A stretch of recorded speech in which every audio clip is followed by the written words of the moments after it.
Hi everyone, I'm Denise from the University of Sewing. Thank you for joining us again as we continue our journey with Granny's 1930 Sampler. This is a very nice pattern book written by a very well-known quilter, Ricky Timms. He's been around the quilting world for quite some time. The pattern book is based on this very sweet little novel, which is Lizzy Albright and the Attic Window. It is written by Ricky Timms and his friend Kat Bowser. It's a fun thing to read aloud, maybe to some younger people, or if you just want a quick read for yourself, I would definitely suggest it.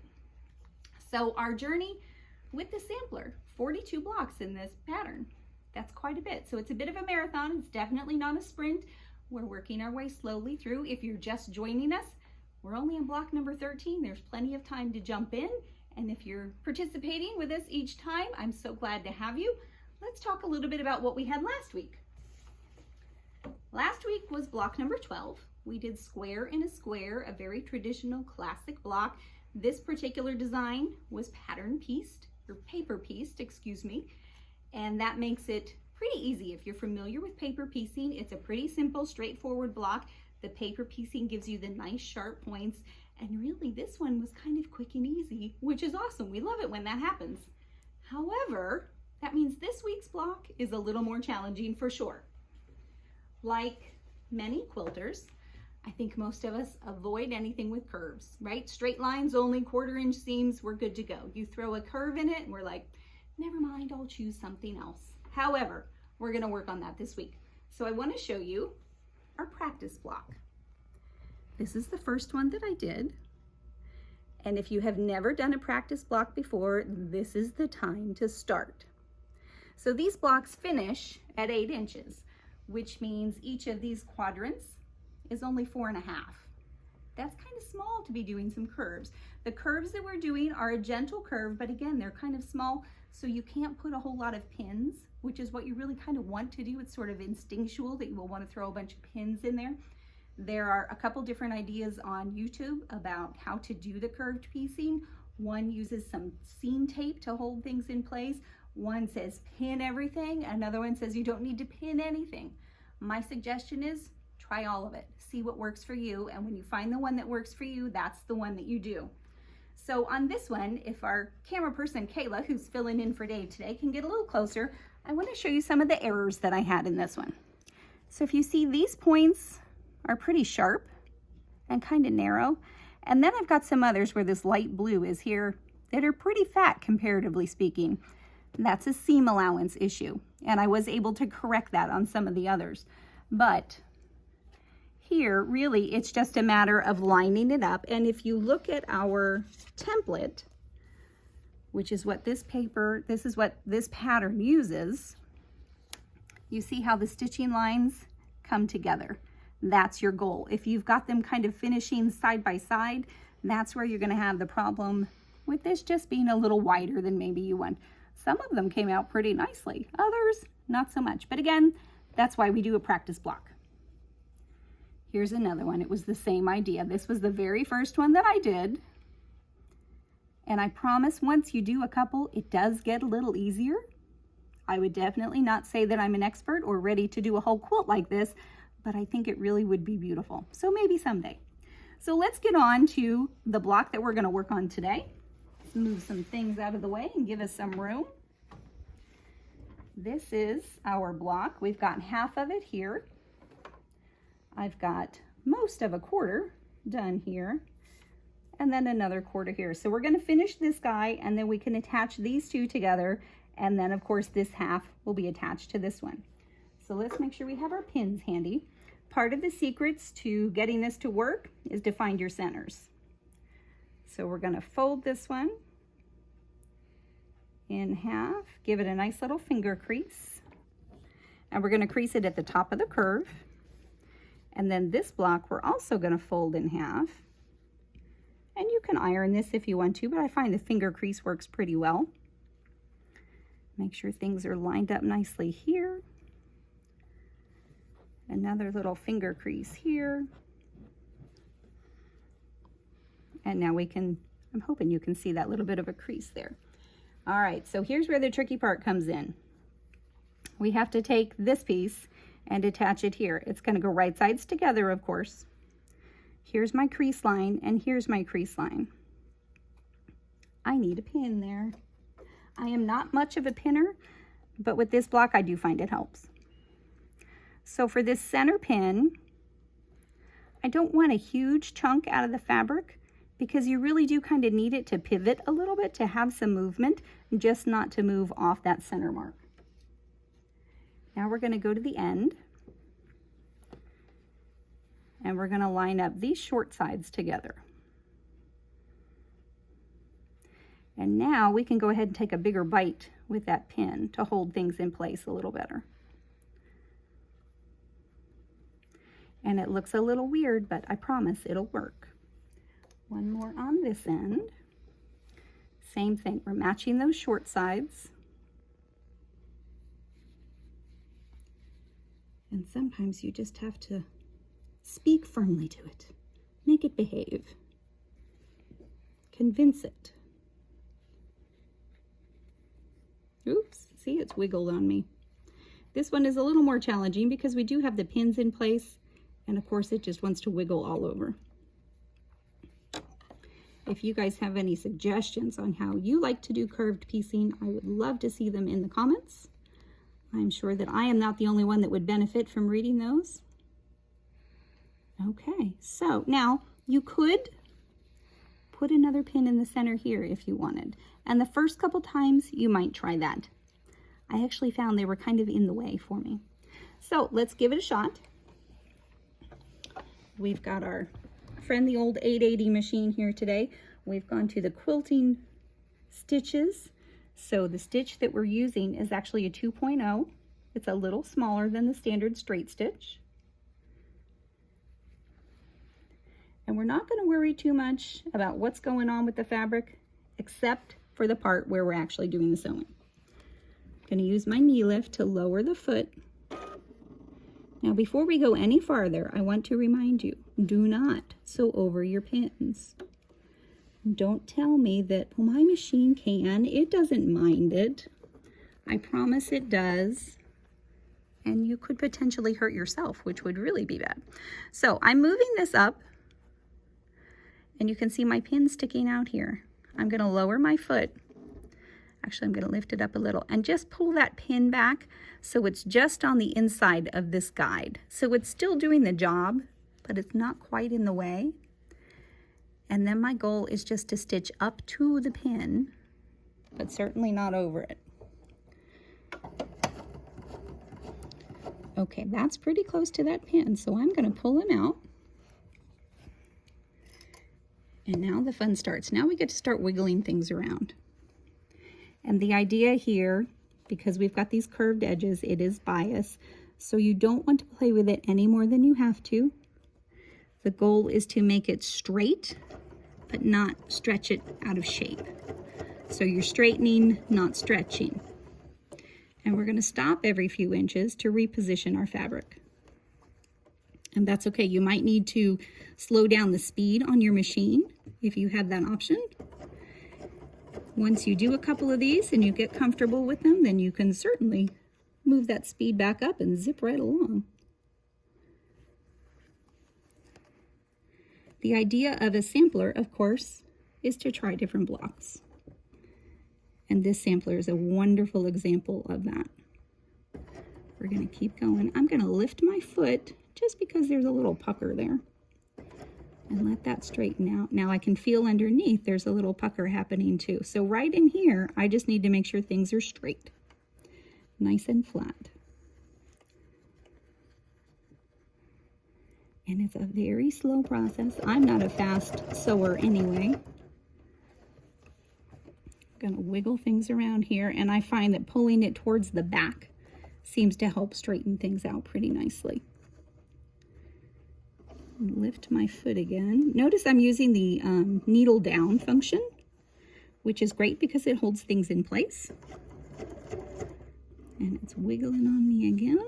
That's okay, we can fix that.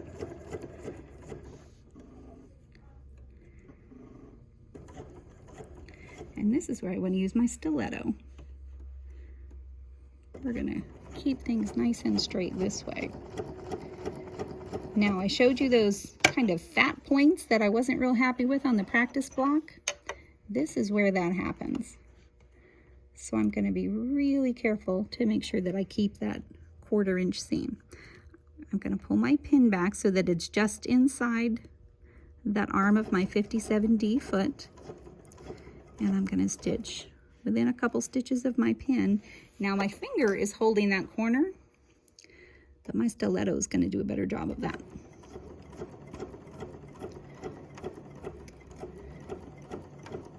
Alrighty, let's trim our threads.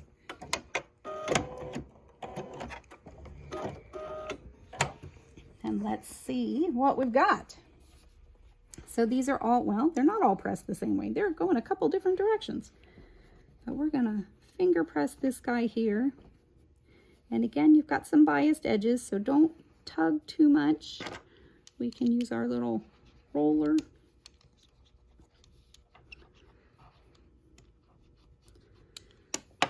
I don't know. I don't think that one's too bad, guys. I'm pretty happy with that. So let's go over to the cutting mat. We're going to give this a press. We're going to give it a trim, and then we're going to attach it to its other half. I hope you guys are enjoying our progress and our sew along. I hope you're learning something fun. It's kind of a fun project for me to work on. True confessions, I, like every other quilter, have always avoided curved seams, so this is a whole new one for me. But I like a challenge. So as I'm pressing, we've talked before about pressing and not ironing, and sometimes I do this motion, but as I'm doing that, I have lifted up on the iron a little, which is hard to see. But again, the idea is not to tug on that fabric. Using our wool pressing mat, which I love. Now let's trim this guy. This needs to come down to 4.5 inches. So we're gonna find our center. We're gonna fold here, and actually I'm gonna give it a press, just so we have a nice sharp crease there. And we're gonna do the same thing the other direction.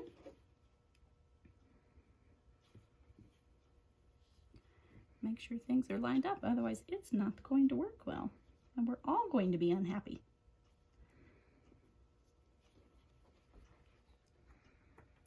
This really would be a very pretty quilt. I love 2-color things, and I don't know if we've mentioned the name of this one is Robbing Peter to Pay Paul, which is kind of a funny name, but it's very cute. So we've got our 4.5 inch Creative Grids ruler. We're going to use, actually, is it 4? It's a 5 inch Creative Grids ruler. That's what threw me off. We need the block to be 4.5 inches. So here's the center, but roughly here where this diagonal line is the center for my 4.5 inch. So that's what I'm going to line up on the center point of my block. So right there, actually there's a black dot on the fabric right there that I think will help you see. I'm also going to use this diagonal line on the ruler to make sure things are situated the way I want them. That looks pretty good. And now we're going to trim on 2 sides.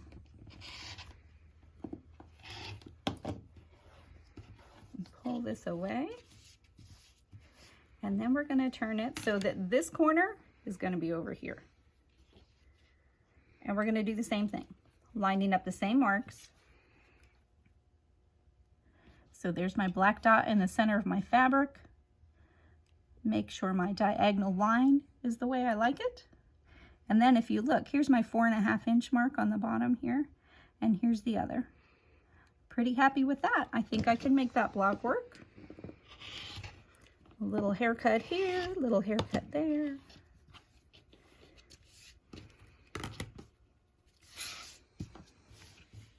And we've got a nice 4.5 inch quarter of our block. So let's go back and sew it to this guy's other half.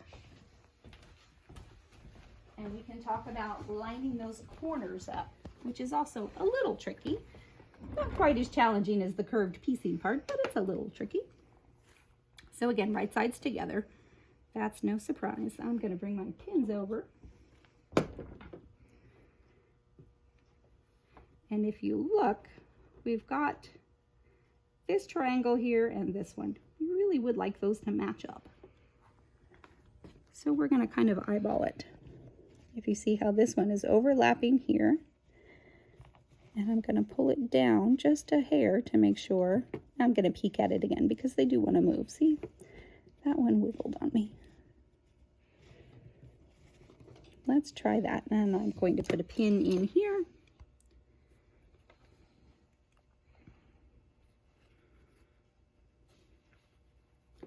And then same thing on this side.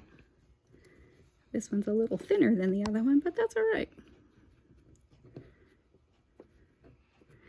My goal is not perfection, though that would be nice. My goal is to learn something new, which I have certainly done with this block. I'm sure there are curved piecing pros out there that are going, no, try this. Don't forget to do this. What about? Well, make sure you share those tips with us because we all want to benefit from what you guys know also. As you are watching the video, if there's something that you find useful in it, I hope that you will give us a thumbs up. And don't forget to share things with your friends. And if you haven't already, there's a little bell on the YouTube that you can subscribe so you don't miss any of our videos. Alrighty, so again, I've moved my pin just on the inside of the edge of my foot, my 57D, which is my 1/4 inch foot. And we're gonna go just a stitch or two. We're gonna take that pin out, make sure nothing's wiggled on me here. Holding my threads. And there's a lot of bulk there with all those seams. So we're gonna have our stiletto give us a little help. Oops. I love that stiletto, but it wants to roll away on me. There we go. If your machine struggles with the seams in that corner, it's not a bad idea to start a little inside from the edge, and then you can always backstitch to catch up.